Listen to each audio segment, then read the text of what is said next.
Hi, loss adjusters, and welcome to episode 6 of our Melbourne Diploma of Loss Adjusting Support Program for the fourth lockdown in Melbourne. This series has been requested by the people studying the Diploma with the Australian Security Academy in Victoria. They had an opportunity to do a little bit more intensive study, and we're providing that avenue for them at their request. So we've covered a lot of different things so far, and you can watch those replays of the things that we've covered if you're just coming into it for the first time over on our YouTube channel. So if you go to this YouTube channel, it's just called Michael Evans, but if you type into YouTube, search Michael Evans Investigator, that channel will come up and you can watch the replays of the previous sessions that we've had running between 30 and 40 minutes in relation to loss adjusting. Now, in this session, I'm going to be going through public liability dog bites. Now, why would a loss adjuster be interested in that sort of thing? Well, loss adjusters investigate claims for insurance companies. That's what they do. So that's why they exist. Good on you, Jamie. I reckon you'll be a spectacular loss adjuster, mate. You really will. You're a very enthusiastic learner. So loss adjusters investigate claims on behalf of insurers. Now, they win contracts that might go for a year or 2 years or 3 years. And those contracts might be with Suncorp, Metway, QBE, they may be with Allianz, who knows, they could be with a whole range of other insurance companies. Now, previously I've told you that there are loss adjusting firms. All they do is they do loss adjusting for damaged roofs, or roofs that collapse, or roofs that something goes wrong with them during the course of construction. But today we're specifically looking at public liability dog bites. Now, how does that come about? So you've really got to consider before you're going to go out and do these, how they actually come about.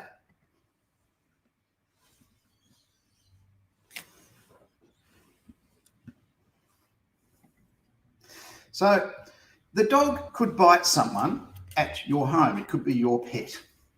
And someone's come in to deliver a carton of milk or some medication or a bottle of champagne or whatever, and Muffy goes and bites them. That's one scenario. Another scenario could be you are walking your dog, which is a pit bull, on the beach, and it has a mad moment where it attacks someone on a surfboard and bites them.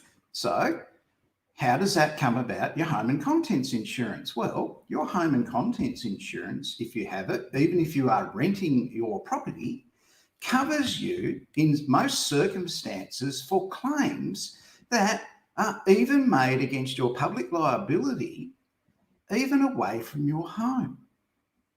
So if your dog bites someone on the beach or at the dog park or while you're walking through the bush or whatever you're doing, you could be covered by that insurance, even though it's away from your home, if that person sues you for compensation for the cost of their medical care, or the fact that they are a concert pianist and they can't use their fingers anymore because they got bitten and damaged, and so they've lost a lot of income or whatever. So this is how it works. The person who was bitten sues you, the dog owner, in relation to that accident. Now, it may not even be a bite. For example, I have 3 very highly excitable dogs, a Spoodle, a Spaniel, and a little Shih Tzu cross.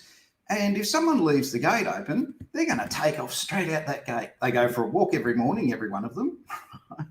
But they just want to get outside that gate and cause mayhem all up and down our street. Now, if they're running around in the middle of a street and a man comes riding along or a lady comes riding along on her Harley Davidson, and she just happens to be a dog lover, and she's got a choice of either running over my dog that's going mad in the middle of the road or turning over her bike to avoid running over the dog and hurting it, and takes option 2, turning over the bike, that's immediately $30,000 worth of damage to a Harley Davidson motorcycle. Who's liable for that? I am, as the dog owner. So she will sue me for the damage to her motorcycle, and it happened outside my premises that are insured with my home and contents insurance, but I'm covered for it under my policy. Now, almost every policy has that public liability inclusion in it, and many of them even away from the home.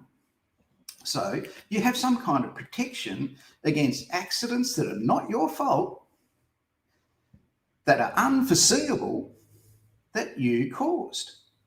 So that's what it's all about. And you might be covered, I don't know, for up to $5 million on it. Check your policy and see. And it will be there, and it will say home and contents, insurance policy, public liability. So it's a very good protection to have.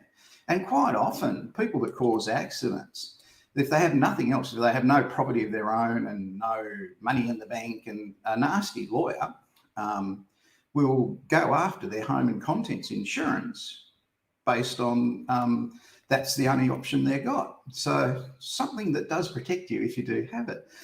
So in relation to public liability dog bites, how often do they occur and how serious is it? I mean, you're thinking a loss adjuster only does engineering matters where the building with 78 floors has an air conditioning system that gets struck by lightning, and the loss adjuster goes off and does that claim. It's in the middle of the Sydney CBD and it's worth $1 million. And that's what loss adjusters do. Crap, right? That might happen once every 20 years, every day.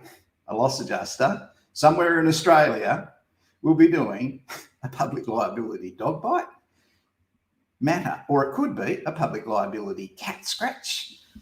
I have done a public liability wombat broken collarbone, where a person had their collarbone broken by a wombat. They were trying to catch it. It was as it was running on someone's farm. So you just don't know what you're going to get as a loss adjuster. So how prolific is it? I'm saying they're really common. You're going, no, they're not. It can't be that common. That's a load of rubbish. Well, here's the Australian statistics. You can go and see the incidence of public sector hospitalisations due to dog bites in Australia from 2001 to 2013. You can Google that on the internet. And you can see there that it's got a whole stack of information. Now, there will be people bitten by dogs that don't go to hospital and don't sue anybody, right? It doesn't matter, but these ones aren't necessarily all because people sued someone. They are just hospitals received these people that were bitten by dogs over this period. So what do their figures tell us? The highest annual rates in Australia, 25.95%, and another 18.42% happened to people aged 0 to 4 and 5 to 9. So what's that telling us? It's telling us that babies, infants, toddlers, and children are the highest recipients of going to hospital as a result of a dog bite. Now, what you've got to understand here, if your daughter, who is 2 years old, is visiting someone else's house and they have an older dog that's impatient and crabby, and she starts climbing all over that dog and trying to be friendly to it like your dog that you have at home, and that dog gets territorial and snaps at her and just grazes her cheek and leaves a scar on her cheek. A scar on a girl, a young girl who's going to grow up to be a lady, is a very expensive and important issue to fix. And it's going to require basically plastic surgery to fix that. And again, that is very expensive. So the public liability insurance of the homeowner who owns that dog will ensure that that plastic surgery is paid for if everything's okay. Now, if it's somebody else's dog that's there and they're dog sitting it, that may be a whole different issue. So we as a loss adjuster, we're going there to find out, okay, whose dog was it? That's what we want to know. And we're going to put that in our report and send that back to the insurance company. So the people that are getting bitten the most are the younger ones. Now, older ones get bitten, and dogs just don't bite people. They knock people over. They get excited. Your bull terrier gets excited on the beach and knocks over a poor old pensioner with a walking stick. Again, you could be sued in relation to that accident, and you might be covered by your home and contents insurance. So this is a very, very common form of claim that a loss adjuster attends to. You can see all sorts of figures there. These are the figures that tell us about the hospitalisations of dogs, dog attack victims and all that sort of thing. Now, there is a whole range of other areas there, but over in America, homeowners insurance liability claims are a really big thing. They paid out in 2020 $854 million in the USA in relation to people being bitten by dogs and covered by insurance. The number of dog bites has gone up something like, it fell last year. There was less people. I guess people in the pandemic period were staying home. But the average cost has increased to $50,425 per dog bite on average. So insurance companies just don't hand out $50,425 like lollies to all comers where a dog's just barked at them. They want to ensure that the person was actually bitten. They want to ensure that the victim was actually there. They want to ensure that the whole thing actually happened. And you as a loss adjuster are going to make an appointment with the insured owner of the dog. You're going to go and take a statement from them. And you're going to get all the details. And if all those details add up and the circumstances were crabby old dog, little infant who doesn't know better, tried to play with it, the dog got impatient and bit them, then that young lady's scar is going to be repaired by plastic surgery paid for by the insurance company. This is why we have insurance, in case that happens. There is a whole range of issues with the public liability dog bite. Now, in our program for Certificate 3 in Investigative Services, one of our assessments is totally devoted to public liability dog bites in association with the next assessment, workers' compensation, and another assessment, CTP liability. We have to have those assessments because that's what it says in the Nationally Recognised Qualification under assessments. These have to be real things that you'll actually be doing. Now, we teach that in the Certificate 3 as one of our learning areas because investigators are appointed by loss adjusters to go out and conduct interviews or take photographs or whatever and collect evidence, as well as loss adjusters doing their own public liability dog bites. It's not beneath a loss adjuster to go and do that work. So we have a full assessment on that. Now, in that assessment, we ask you, without even telling you, to prepare 50 questions that you would ask the owner of the dog, and you have no training in it. Now consider that for a minute as a loss adjuster. In America, at $54,000 a claim, so you could add, I don't know, another 20 grand over here for the exchange rate, so $70,000 per claim on average. I don't know what it might be. I have no figures for Australia in front of me. But if you're going to go out on a matter that's worth $70,000 to the insurance company they may have to pay out on, you better know what evidence to gather and what questions to ask. What questions will you ask? Are you the owner of the dog? Is it your dog? How long have you had Muffy? Who trained Muffy? How old is Muffy? Is she a mum with puppies? Because that's a whole different kettle of fish on the day it happens than if she is a puppy herself. So you've got to establish all these things by asking those questions and getting them in a statement from the owner. And the owner will go through who trained, where they bought the dog from, it's a pedigree dog or whatever, or it's just some dog they rescued from the pound. They love that dog. They're emotionally attached to that dog. They're going to cooperate with you and help you to defend this case. You want to know what breed of dog it was. There's a whole range of things, and you're going to go into full loss adjuster mode when you take that statement. And it's going to be a narrative statement. In the statement, you're going to go, tell me what happened. And they'll go, well, on this day, date and time, this happened. We had visitors, heard a scream, went out, girl got a scar on her face, a little bit of blood, whatever, in shock, called ambulance, whatever, okay? Then you're going to go through all the details about the dog. Now, we ask our students to come up with 50 questions that they would ask. In the real world, you'll be given all the questions to ask. So your loss adjusting firm will have all those questions, public liability, dog bite, questions to ask. And you'll ask those questions. So one question might be, who trained the dog? And they will say, ABC, puppy school. And your next question will be, where is ABC puppy school? And they'll say, that's 59 Main Road, Howrah, in the shopping centre. And you've got to get all those details in there. And it might be substantial training. If the dog is not a pet and is a guard dog, who trained the dog? Okay, has it bitten other people? All these issues come into what you must find out from the owner, who is the insured owner of the house and has the home and contents insurance that you're there about.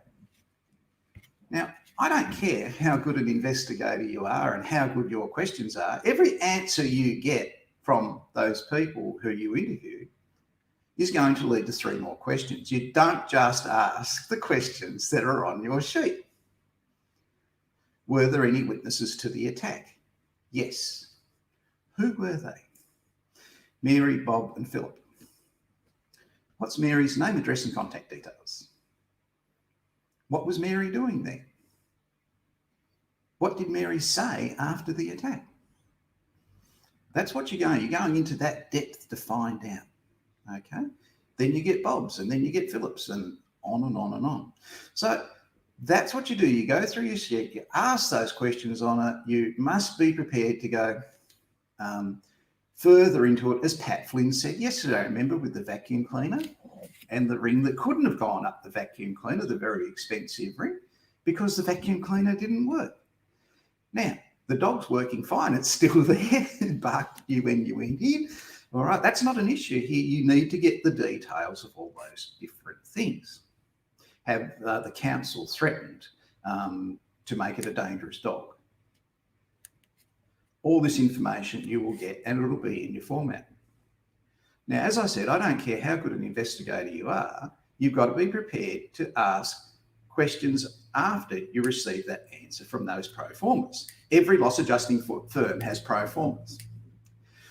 So you ask the questions, and your final question will be, when you've finished and they've exhausted their knowledge of the event, of that time, you say to them, is there anything else you can add?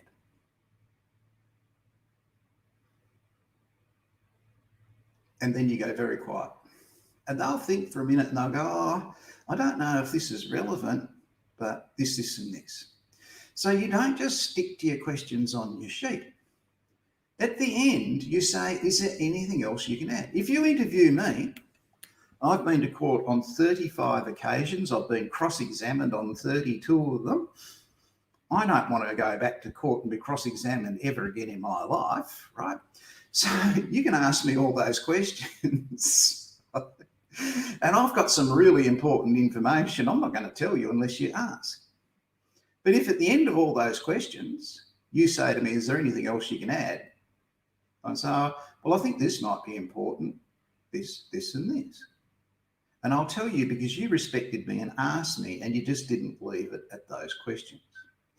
So from this day forward, in all your interactions as a loss adjuster, you must be prepared at the end of every statement you take, or door knock you do, or interaction you have with someone who's a witness or a potential witness, give them the opportunity to say something else that you haven't had on your list of questions that may be important by saying, is there anything else you can add? Simple as that. And then be very quiet. So after that, you're going to go, and if it's an infant, child, or toddler, you're going to go and you're going to speak with that person's mum or dad. What's the dog's temperament? Yeah, very good. Yeah, very important. Mine are highly anxious all day and all night. If a fruit bat goes past, my dogs go off. So, yeah, they're very highly strung. So if a dog's relaxed or if a dog's highly strung, you want to know that, you want that in your statement.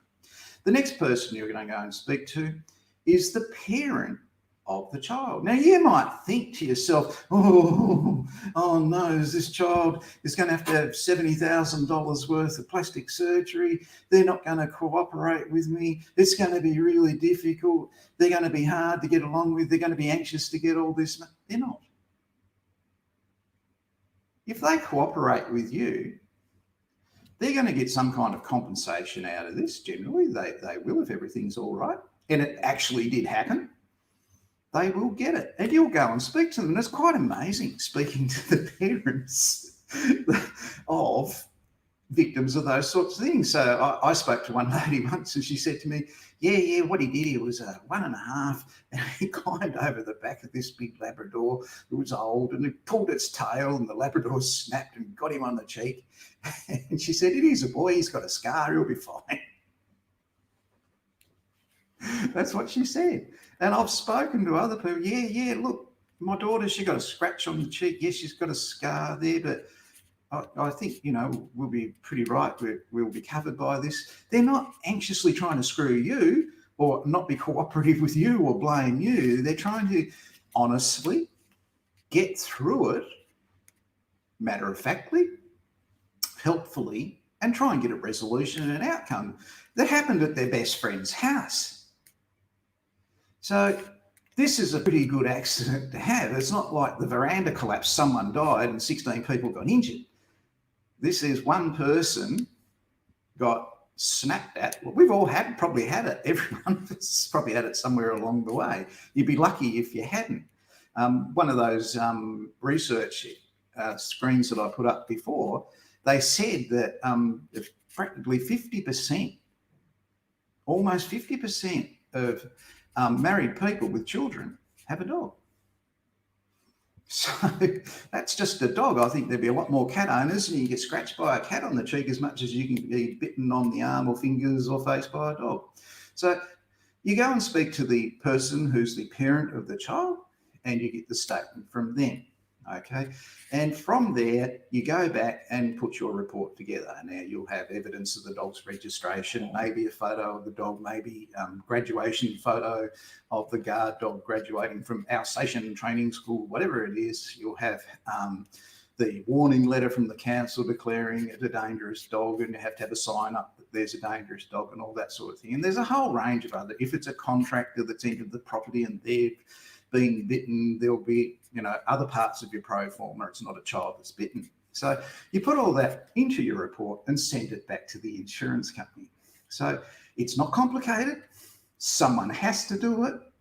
Eminently qualified loss adjusters do this on a daily basis. It's a bread and butter investigation.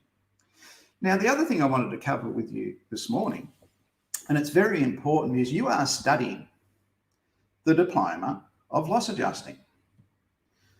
What does that mean? It's not a certificate 1. It's not a certificate 2, 3, 4.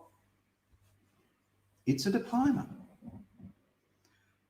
Now, many of you won't be able to be a loss adjuster unless you hold that diploma. You must show that you've studied public liability, dog bites and wombat attacks and emu pecks, and you passed it. You must show that you've studied a whole range of different liability and negligence issues. So what is a diploma all about? Here we go. The diploma qualification means the breadth depth and complexity covering planning and initiation of alternative approaches to skills or the application of knowledge across a broad range of technical and management requirements. Evaluation and coordination. The self-directed application of knowledge and skills with substantial depth in some areas where judgment is required, planning, selecting appropriate equipment, service and techniques for self and others. Ooh. That sounds great, doesn't it? In simple terms, that means you're a manager. You are a manager of claims investigations. You are providing others with the pro forma questions. You are guiding others with workplace health and safety. There's been one dog bite there. You be careful when you go out there, right? Don't want you bitten, okay? You are having workplace health and safety meetings and you're encouraging people at your workplace to share issues and solutions and things like that. So at diploma level, you are a manager who is qualified yourself and you're assisting other people in that field. Let's have a look at part 2 of the diploma. Applications involve participation in development of strategic initiatives as well as personal responsibility, autonomy in performing complex technical operations or organising others. And it may include participation in teams, including teams concerned with planning, evaluation functions. Group or team coordination may be involved, and the degree of emphasis on breadth as against depth of knowledge and skills may vary between qualifications granted at this level. So again, you're personally responsible. You're the manager. You're directing teams and you're encouraging them to grow in their industry. This is very similar to Diploma of Government Investigation, Diploma of Fraud Control. In all of them, they're required to do all of that. So you have to have, when you graduate from this program, solutions, knowledge and skills, not knowledges, skills, to enable people to do their work. And they must have a width and depth understanding of what you want them to do. You've got to have that width of solutions and capacity in the depth of solutions. What does that mean? I'll make it simple for you so you can understand it. You're asked to have a width and depth of skills in loss adjusting. So you can do stolen motor vehicle investigation and you have the pro formas and report templates and you have the case management system where that's issued and sent out to your loss adjusters, and they are trained enough to have the skills to ring up and make an appointment, to make notes in relation to the conversation had when making that appointment, and they take the right pro formas and they take their laptop with them and you ensure all their equipment is working, they're fully onboarded, they are fully aware of what they've got to do for stolen motor vehicles. Okay?